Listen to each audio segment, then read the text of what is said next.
কলিয়াবৰ জিলা দিনী তালিম বোৰ্ডৰ আৰু কলিয়াবৰ জিলা জমিয়তৰ তৰফৰ পৰা বৰগলি আঞ্চলিক দিনী তালিম বোৰ্ডত প্ৰায় 25খন চুবাহী মক্তবৰ প্ৰায় 3000 মান ছাত্ৰ ছাত্ৰীৰ জৰিয়তে আজি এখন সজাগতা সভাৰ আহ্বান কৰা হৈছে। উক্ত সভাৰ জৰিয়তে আমাৰ বৰগলি আঞ্চলিকৰ অভিভাৱক অভিভাৱিকা আৰু আমাৰ সকলো অসমৰ মুছলমান সমাজক অৱগত কৰাবলৈ আমি বিচাৰো যে যিসকল অভিভাৱকে নিজৰ কণ ল'ৰা ছোৱালীক শিক্ষাৰ পৰা দিনী শিক্ষাই হওক বা জাগতিক শিক্ষাই হওক শিক্ষাৰ পৰা যিসকলে নিজৰ সন্তানক বঞ্চিত ৰাখিছে তেওঁলোকক যে শিক্ষাত গুৰুত্ব দিয়ে, কিয়নো শিক্ষা হৈছে আমাৰ মৌলিক অধিকাৰ আৰু এই শিক্ষা আমাৰ সকলো মুছলমান তথা অসমৰ সকলো মানুহকে আমি আহ্বান জনাম যে বিভিন্ন ধৰণৰ শিক্ষিত হ'বলৈ এই শিক্ষাৰ জাগৰণৰ কাৰণে আজি আমি এই এটা সজাগতা সভাৰ আহ্বান কৰিছো।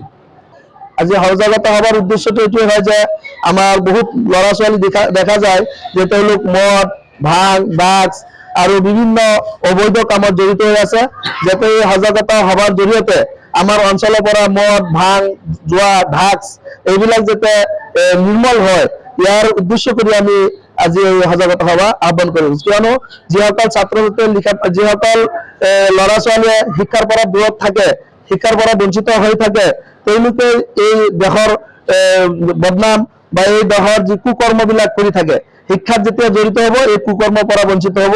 সেয়ে আমি সকলো অভিভাৱকক আহ্বান জনাম যে শিক্ষাত সকলো ল'ৰা ছোৱালীক জড়িত কৰক আৰু আমাৰ অঞ্চলৰ পৰা যি কুকৰ্ম আছে এইবিলাক ইয়াৰ পৰা মুক্ত কৰক। হয়, আমি সেইটো উদ্দেশ্যৰে আজি আহ্বান কৰিছো যে বাল্য বিবাহ বন্ধ হ'ব লাগে আৰু শিশু শ্ৰমিক আমাৰ অঞ্চলত দেখা যায় প্ৰায় অভিভাৱকে তেওঁলোকৰ সৰু ল'ৰা ছোৱালীক কেৰালৈ পঠিয়াই দিয়ে বা বিভিন্ন জায়গাত কামত লগাই দিয়ে, যাতে এইবিলাক বন্ধ হয়। এই বন্ধৰ উদ্দেশ্য কৰি আজি বিভিন্ন শ্লোগান বিভিন্ন কাৰ্যসূচীৰে আজি আমি এই সজাগতা সভা আহ্বান কৰিছো।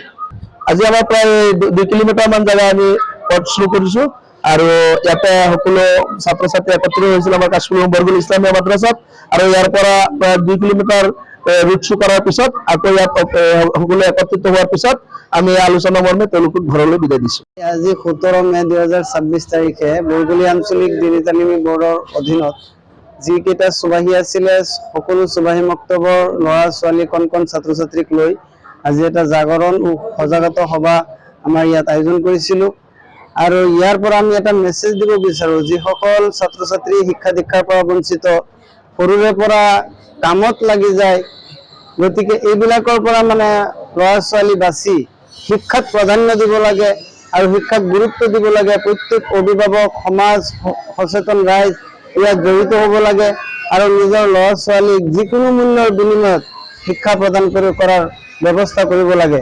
আৰু বিশেষকৈ বাল্য বিবাহ যিটো আছে, এই বাল্য বিবাহ সংক্ৰান্তত আমি ক'ব বিচাৰো আমাৰ সমাজক কোৱা কৰিছে, আমি এইটো সমৰ্থন জনাইছো। চৰকাৰে যিটো পদক্ষেপ লৈছে 18 বছৰ ছোৱালীৰ কাৰণে আৰু ল'ৰাৰ কাৰণে 21 বছৰ, কাৰণ এইটো সময় শিক্ষা দীক্ষাৰ সময়। এইটো সময়ত যদি বিবাহ পাশত আবদ্ধ হয় বহুত সমস্যাৰ সন্মুখীন হ'বলগীয়া হয়। গতিকে এই ছাত্ৰ ছাত্ৰীবিলাকে যদি শিক্ষাৰ বস্তুটো বুজি পায়, গুৰুত্ব দিয়ে আৰু বাল্য বিবাহবোৰ আমাৰ সমাজৰ পৰা ৰোধ হয়, তেনে এটা পদক্ষেপ বা আমি হাতত লৈছো আৰু চৰকাৰকো ইয়াৰ পৰা ধন্যবাদ জনাইছো। বৰগলি আঞ্চলিক দিনী তালিম বোৰ্ডৰ অধীনত প্ৰায় 25খন মাদ্ৰাসা আছে। 25খন মাদ্ৰাসাৰ ছাত্ৰ ছাত্ৰী প্ৰায় লগভগ 3000 ছাত্ৰ ছাত্ৰী ইয়াত উপস্থিত হৈছিল। ইতিমধ্যে ৰাইজক আমি এইটো ক'ব বিচাৰো, আপোনালোকে চাওক, শিক্ষাই পোহৰ, শিক্ষাই মানুহক উজ্জ্বল ভৱিষ্যতলৈ লৈ যায়। গতিকে শিক্ষাক গুৰুত্ব দিব লাগে, ধৰ্মীয় শিক্ষাই হওক বা দৈনন্দিন যিটো আমাৰ জাগতিক শিক্ষা আছে সেইটো শিক্ষাই হওক।